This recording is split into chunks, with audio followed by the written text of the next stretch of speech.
Солнце русской поэзии. 6 июня родился Александр Сергеевич Пушкин. Не только великий поэт, но и драматург, прозаик, публицист и журналист. Чебоксары стали готовиться к этому дню гораздо раньше. 4 июня в литературном дворике Национальной библиотеки состоялась ежегодная акция «Классики во дворе» Александр Пушкин. А 5 июня можно было увидеть, как Александр Сергеевич гуляет по Чебоксарам. Подробнее Милена Алексеева. И долго буду тем любезен я народу, что чувства добрые я лирой пробуждал, что в мой жестокий век восславил я свободу и милость к падшим призывал.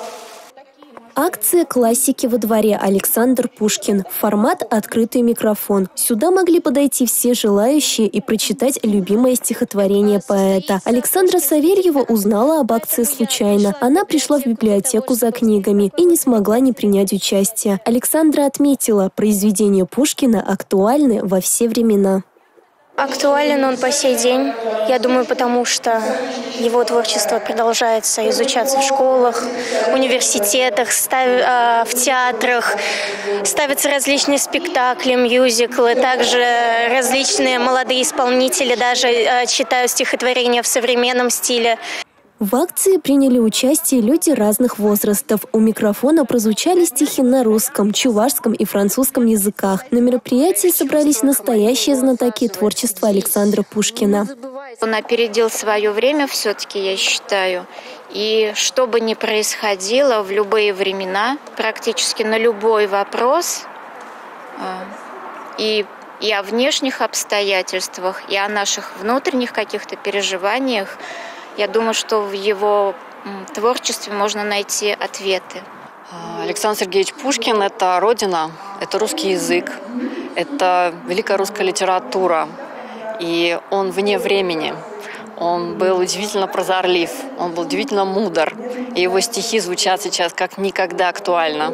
И русский язык нужно учить именно про Пушкина, потому что в нем вся красота и ум.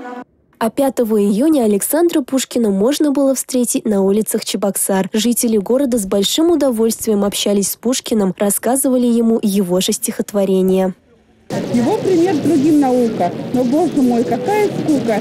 Сидеть больным и день и ночь, не отходя ни шагу прочь. В образе Александра Пушкина выступил заслуженный артист Чувашской республики Александр Смышляев. Я думаю, все равно вот эта память, она и стихи, любимые стихи Пушкина, она осталась с детства у людей. Это чувствуется, потому что когда я подходил к людям и спрашивал их, они очень охотно шли на контакт. То есть это им очень было тепло. Пушкин, ну как Пушкин, наш гений. Стихи Пушкина у всех на устах. Согласитесь, вы сейчас повторяете эти строки вслед за Александром Пушкиным. Я помню чудное мгновение. Передо мной явилась ты, как мимолетное видение, как гений чистой красоты. Милена Алексеева, Алексей Зотиков, Анастасия Басникова, Георгий Кривошеин, Игорь Зверев, Республика.